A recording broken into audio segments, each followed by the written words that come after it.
Does it say record in here, George? Is it supposed to say record in the viewfinder? Yeah, REC at the top. Oh yeah, there it goes. Okay, give me another reading for 100.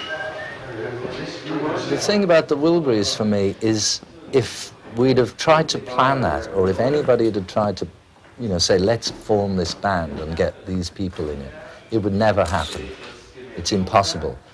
And the thing happened completely just by magic, just by circumstances. Maybe there was a full moon that night or something like that. And it was quite a magical little thing, really. I had dinner with Roy Orbison and Jeff. And I said to Jeff, look, tomorrow I'm just going to go in a studio and make up a tune, and do you want to come and help? He said, sure. Bob, we knew, had this little studio. I phoned Bob up. I mean, sometimes you can phone him and not get through for years, but he picked up first ring and he said, sure, come on over. My guitar was at Tom Petty's house, so Tom, Jeff picked me up. We went over to Bob's. I got the first line, just said, been beat up, battered around, and then wham, they just kept coming with all these lines. And there was Bob was saying, oh, what's it called? What's it about? And I finally saw behind his door this big box with a sticker on it saying handle with care. I said, handle with care? He said, oh yeah, good. Reputations changeable, situations tolerable, but baby you're adorable, handle me with care. I'm so tired of being lonely, I still have some love to give.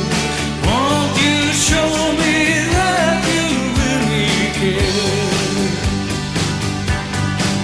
Everybody's got some. I liked the song and the way it had turned out with all these people on it so much, so I just carried it around in my pocket for ages thinking, well, what can I do with this thing? And the only thing to do I could think of was do another 9, make an album.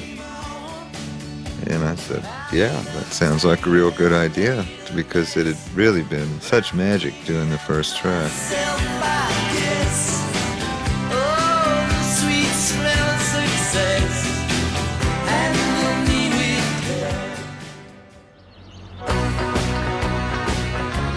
Bob had to go on the road end of May, so we just sort of said, okay, we'll meet on the 7th of May or something like that.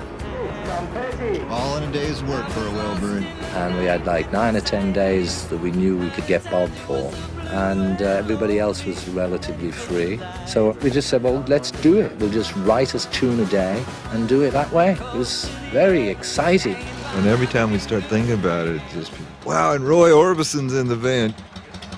All we planned was which weeks that we were all available to get together. But apart from that, there was no other plan. I mean, we set up a room where we were going to be, and then we walked in and we started writing the tune. We were in Dave Stewart's house, and it was a nice environment because you could kind of sit outside. It was warm, and the doors were always open. Why don't we do one like that?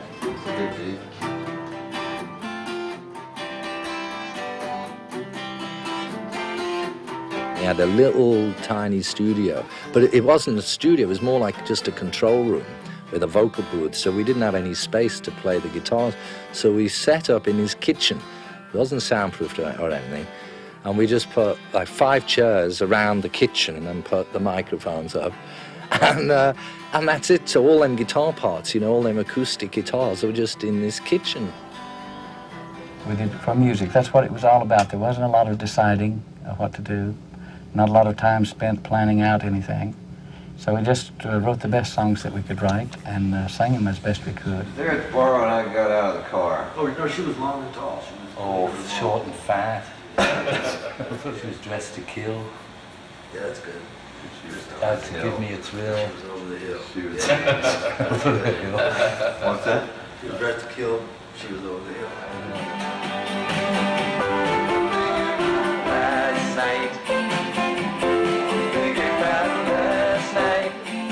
Just sitting around in a circle, like 5 of us, just strumming acoustic guitars and coming up with a song in like a couple of hours that was almost ready to record, you know, and then recording it like on the evening.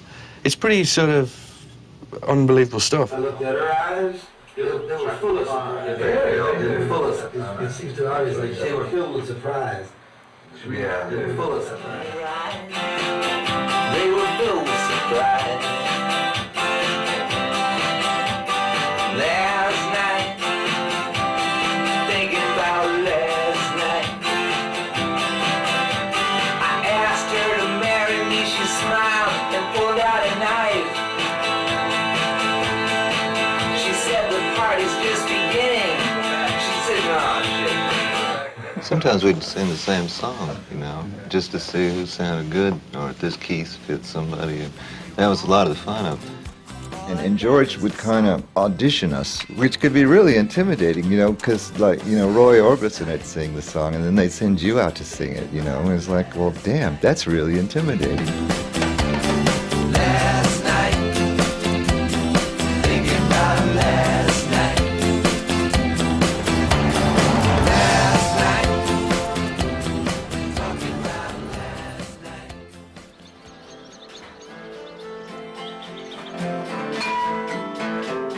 Tweet and the Monkey Man was like really Tom Petty and Bob. Well, Jeff and I were there too, but we were just sitting around in the kitchen, and he, for some reason, was talking about all this stuff which didn't make much sense to me.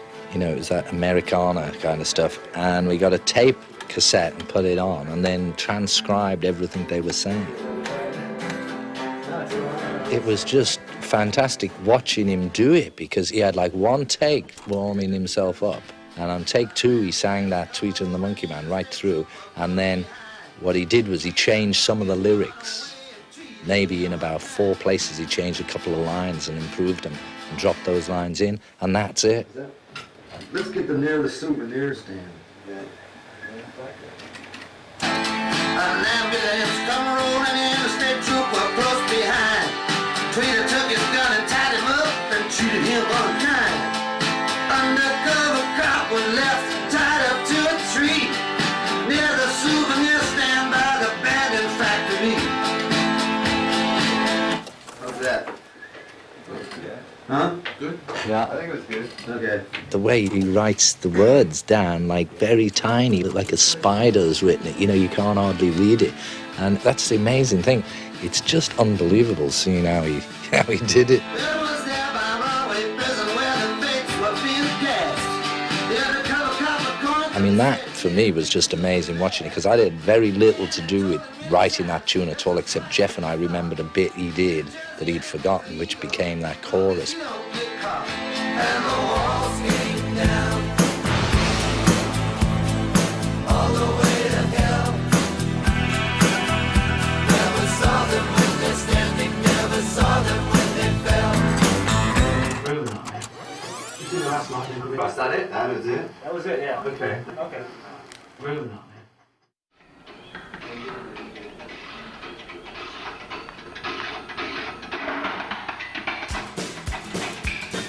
Jim started playing the shelves, and it sounded great, you know, it sounded just like old Springs, but it sounded really good. It suited the track really well. There was nothing was off limits, you know, you could record where you like, so it was opportunity to get sounds that you would never have got before.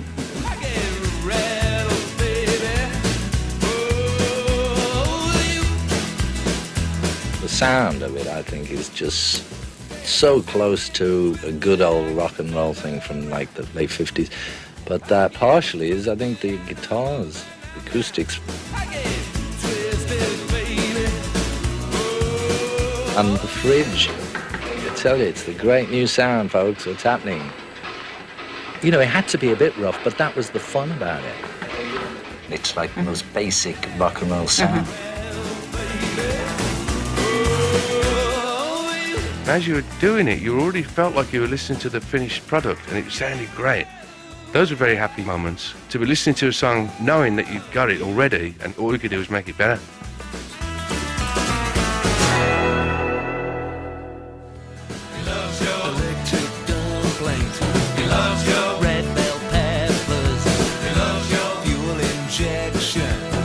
I love that track. It's just so funny, really. I mean, I don't know how other people write songs, but that bit, I just picked up a bunch of magazines and gave everybody a magazine. And I had some copies of Autosport. And they just started reading out little things like 5-speed gearbox and stuff like that. They had a camera up on that take when we were singing that. It's just a static shot through the window of us around the vocal mic. How do we do it? We just go around? I don't know. Yeah. Well, should we have a practice or something? Yeah, let's practice it once. Are we singing it or just saying it or what? I think we're singing it. So just play that then, let's see. Okay. We just wrote this random list and had it on the microphone. And then we just did the take.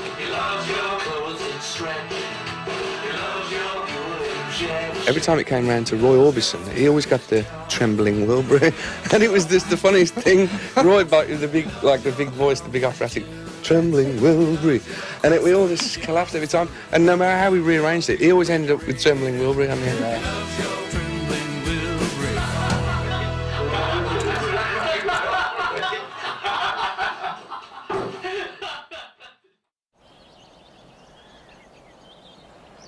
Morning, George. How are you today? Oh, I'm not so bad today, thanks, Tommy. Yeah. Not too bad. Not too bad. How about you, Roy? Great t-shirt on. Hey Roy, that thing the other day we filmed when we were doing the Wilbury, I saw it back the other night. You were just in stitches. You got the line, I love your Trembling Wilbury. Yeah. Through the Trembling Oh, no, not a line. Not even traveling. Trembling. Whichever way I went around, it was a conspiracy or something. But if we started to the left, I got the double lines. If we started to the right, I got the double lines. It's funny that. It was just meant to be, I think.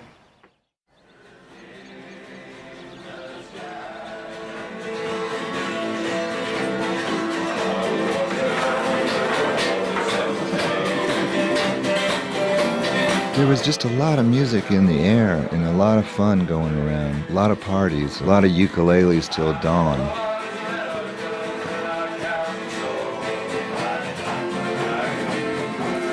It wouldn't be unusual for Jeff and George to show up at my door with a case of beer and play ukuleles till dawn, with the children dropping like flies around us. And they'd just be tucked in a chair, and it'd be, Dad, I want to go home. No, just go to sleep, son. We're playing ukuleles now.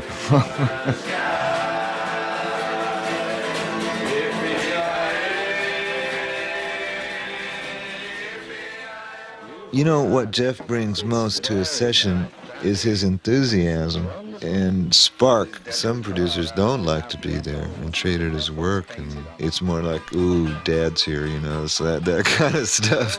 With Jeff, it was more like, oh, great, well, let's try this. You know, officially, George and me are the producers. Yeah. But, you know, we all have lots of ideas for it. And at the end of the day, it's like, it is like a bunch of really fresh stuff, because when you're working on it, it's only like hours old, you know. It's not like you've had it there for months. You just do it, and it's really quick. The whole thing took 6 weeks from the first chord that we thought of to the finished mix of the last song.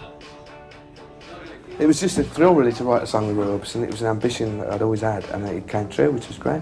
If you're just sitting on the sofa working on a song and Roy's singing, even when he sang soft, it's such a tone, such a sound, you know, such a gift, really. We used to always tell him, Roy, you must be the best singer in the world. And he'd say, yeah. He has got like the best voice ever in pop music. So you can't get in the way of him either, you know, so it's a real tricky one. His voice is really big anyway, but obviously you don't want a weedy little backing, but it's really hard to make him fit in with his great big voice and still have some oomph behind it.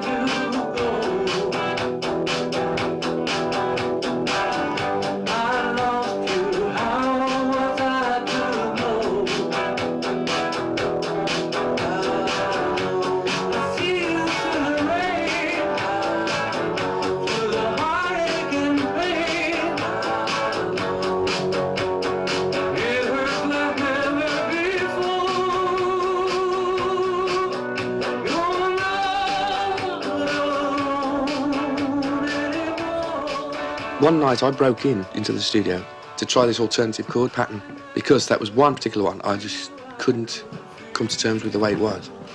And I just did it as an alternative. I put this Telecaster on, playing these other chords, and pulled out all the other stuff. And everybody else arrived and heard it as this new thing with like the same tune but different chords. And they all loved it.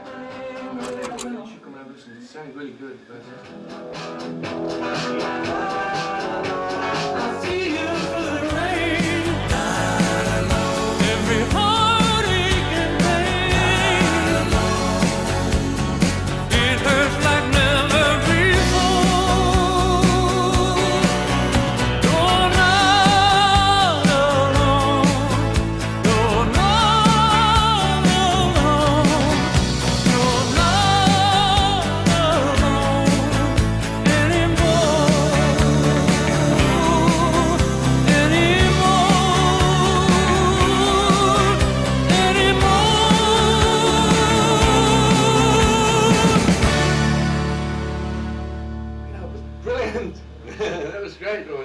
Nice stuff there. I put all I had into the project, but it's the other guys had visions of what I should sound like or what I should sing and things like that. So we didn't question each other. We just went right ahead. I tell you, I love to hear all these guys sing so much that it was just for me. Yeah, me I too. could have just sat there and listened, really.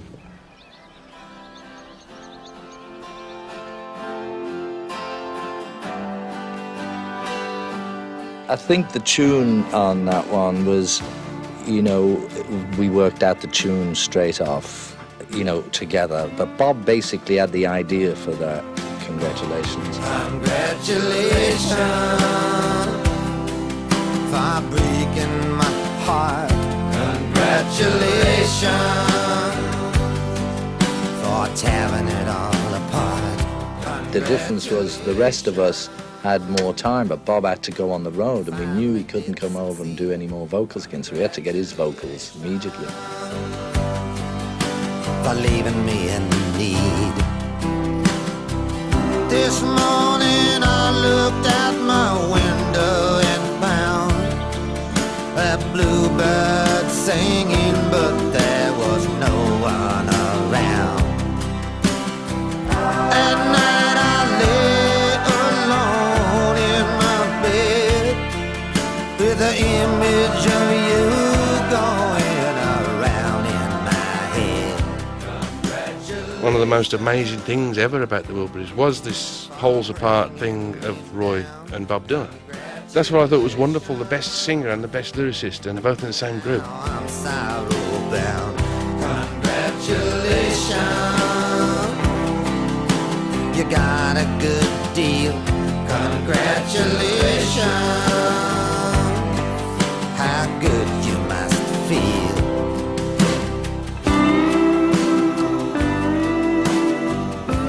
I think my least favorite thing was having to go on tour with all the albums, you know, getting started.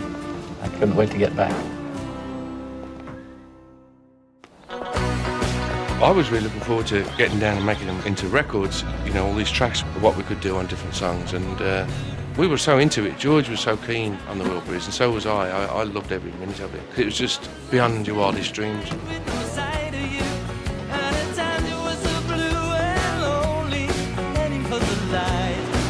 We had ideas for him, talking about it on the plane as we were flying over from LA to London, and took him back to England, to George's studio. And to me, that's the most fun part. You just sort of throw them all up in the air and see which one you want to start with. But he's knocking them out of, you know, out of these rough, loads of guitars all banging away and making a nice piece out of it. It's a bit jazzy. Do you want to listen to it? Let's press record on that. Yeah, it was brilliant, the first part. Brilliant. Hi Tom, welcome to England.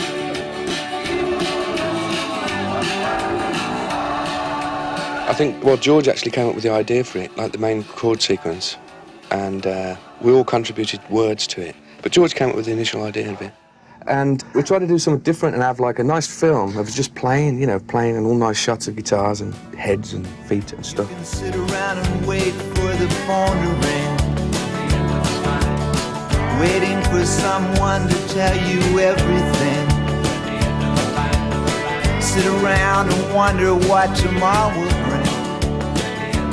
Maybe a diamond ring. It worked. It's a really nice video. I'm really pleased with it because it's got a lot of quality photography. Well, you never got bored on one of those shoots because we'd hang out in dressing rooms or in a Winnebago or a trailer or whatever. And a lot of times the guitars would come out and be singing and laughing and jokes.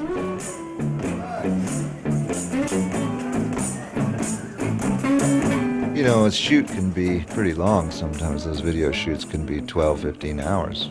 And I don't remember ever getting tired or bored. And with a ringleader like George, you're never really going to stop. And I think that's probably what elated George the most, was that his idea was working. It's not only all the fun he'd wanted to have, it was coming out really good.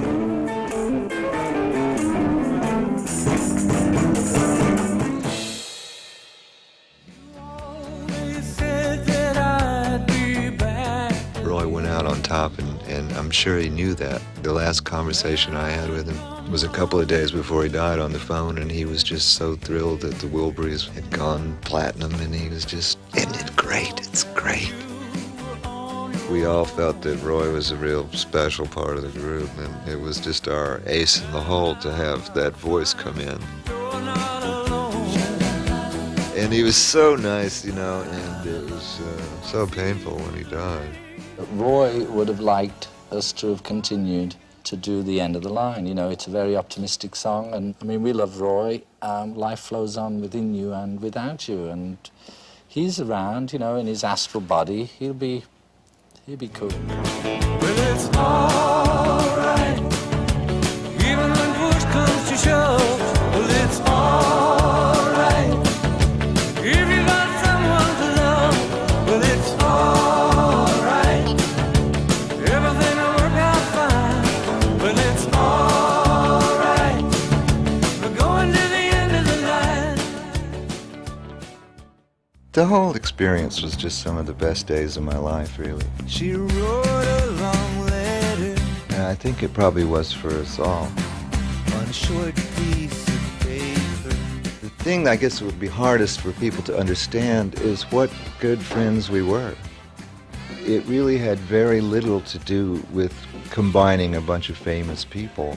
It was a bunch of friends that just happened to be really good at making music. Being beat up and battered around, being sent up and I've been shut down. You're the best thing that I've ever found. Handle me with care. None of this would have happened without him. It was George's band. It was always George's band. And it was a dream he'd had for a long time. From my point of view, I just tried to preserve our relationship. I worked so hard to make sure that, you know, all the guys who were in that band and consequently on record and film, their friendship wasn't abused. Just to preserve our friendship. That was the underlying contribution, I think, what I was trying to do. It was wonderful to see all these professionals just do their thing, you know. And it was a learning experience for me. So the doing of the album, that was my greatest time. I was looking at it from, like, out of the Wilburys. I was looking at it like, wow, look at all these people together. This would be great.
up and battered around, been sent up and I've been shot down.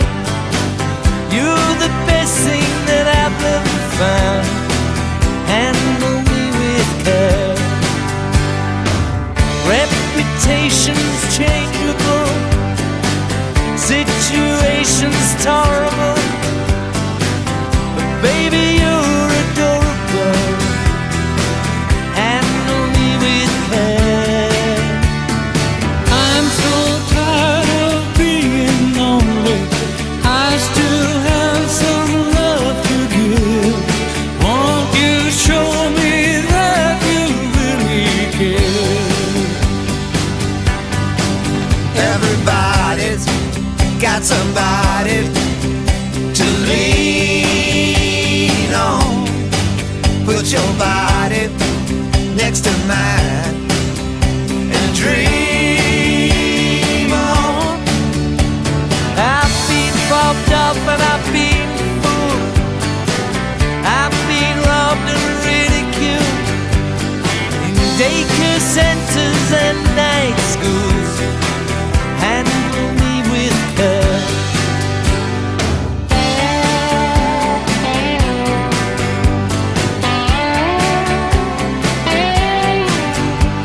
Been stuck in airports, terrorized, sent to meetings, hypnotized, overexposed, commercialized.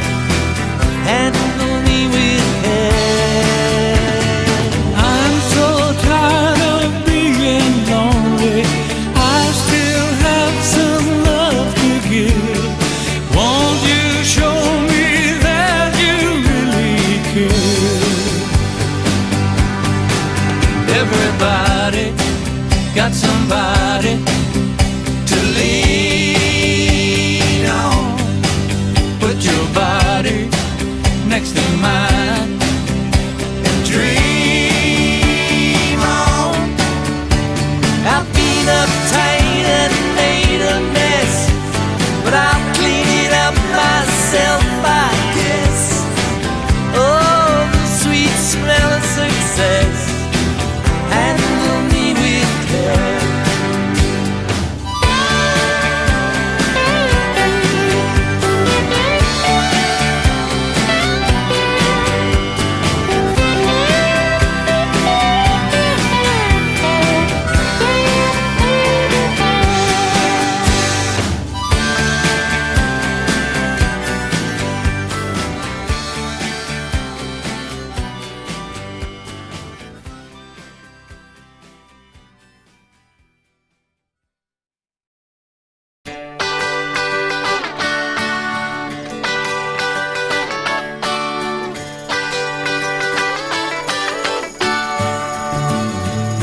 Well, it's alright, riding around in the breeze. Well, it's alright, if you live the life you please. Well, it's alright, doing the best you can. Well, it's alright, as long as you lend a hand.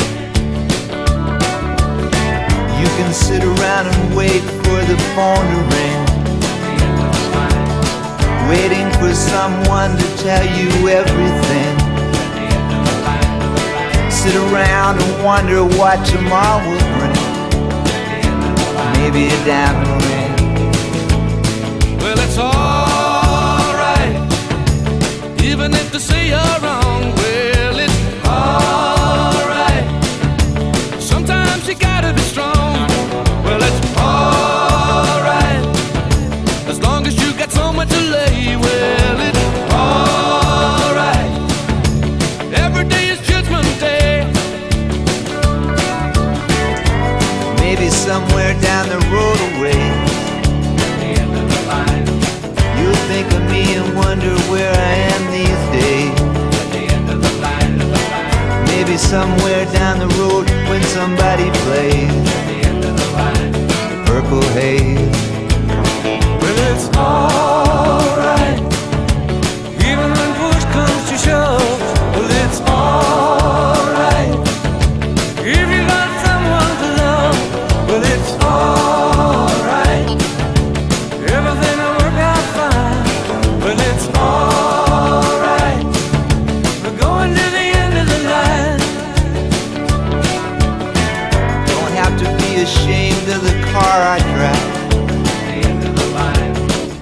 just glad to be here, happy to be alive. And it don't matter if you're by my side, I'm satisfied. Well, it's alright, even if you're old and gray. Well, it's alright, you still got something to say. Well, it's alright, remember to live and live. Well, it's alright, the best you can do is forgive. Well, it's alright, riding around on the breeze. Well, it's alright, if you live the life you please. Well, it's alright, even if the sun don't shine. Well, it's alright, we're going to the end of the line.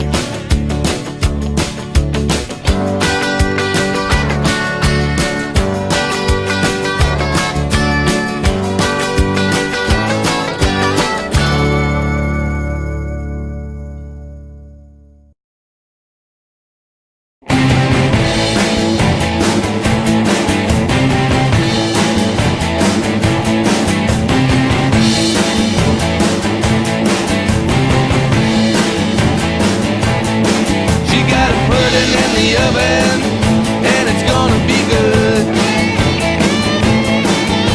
She better not leave me and go out to Hollywood. She got the best pudding in the neighborhood. She's my baby. She can drive a truck, she can drive a train. She can't even drive an airplane. She's so good to look at in the rain. She's my baby. She's coming down the sidewalk, she's coming through the door. She's coming over from places she's never been before. She sits down on the sofa, she pours herself a drink, says, honey, honey, honey, ain't no time to think.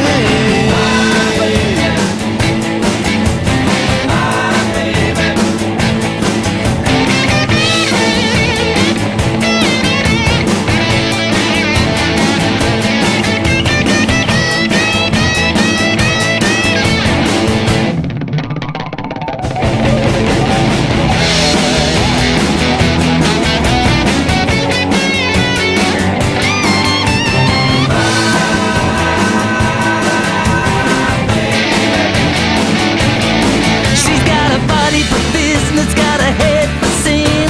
She knocks me over like a bowling pin. She came home last night and said, honey, honey, honey, it's hard to get ahead. My baby, my baby. She can build a boat and she can make it float. She can play my guitar and look my note. She likes to stick her tongue right down my throat. She's my baby. My baby.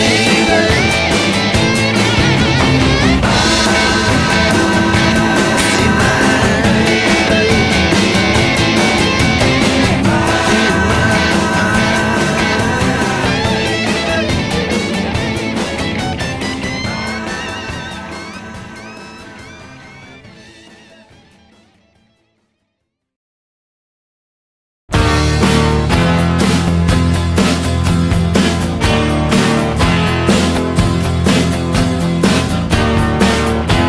Look out your window,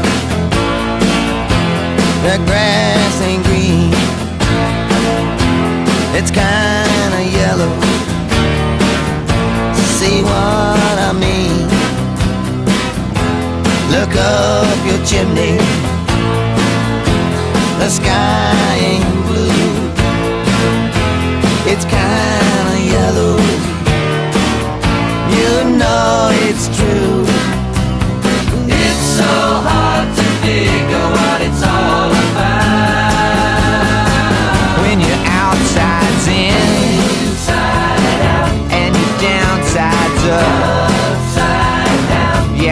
upside's right side up. Yeah, don't it make you wanna twist and shout when you're inside out? Look down your drain pipe. What color do you see? It's got to be yellow. Don't try to fool me. Don't it make you wanna twist and shout when your outside's inside out and your downside's upside down? Yeah, your upside's right side up. Yeah, don't it make you wanna twist and shout when you're inside out? Be careful where you're walking. You might step in something rough. Be careful when you're talking and saying all that stuff. Take care when you are breathing. Something's funny in the air. There's some things they're not saying about what's happening out there. It's inside out. Look into the future with your mystic crystal ball. See if it ain't yellow. See if it's there at all. Ain't no shadow of a doubt. Don't it make you wanna twist and shout when your outside's inside out and your downside's upside down? Yeah, your upside's right side up. Yeah, don't it make you wanna twist and shout when you're inside out? Inside out, right side up. Yeah, don't it make you wanna twist and shout when you're inside out? Inside out. Inside out.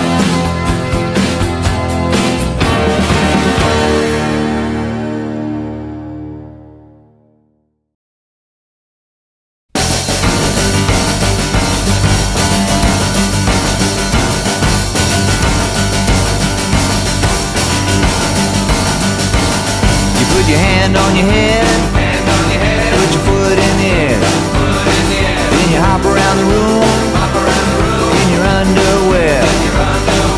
There ain't never been nothing quite like this. Come on, baby, it's the Wilbury twist.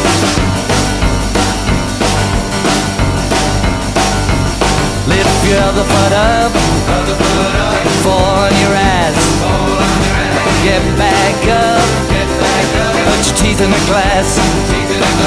Ain't never been nothing quite like this. It's a magical thing called the Wilbury twist.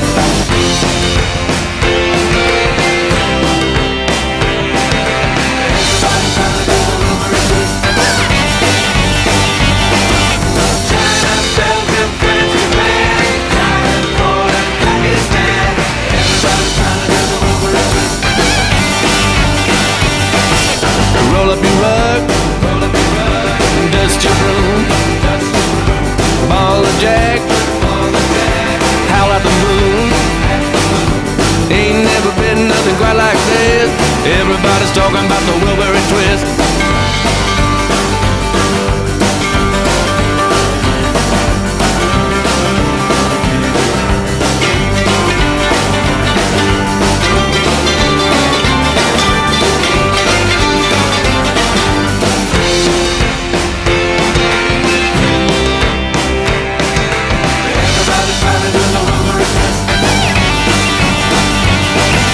Puerto Rico, USA.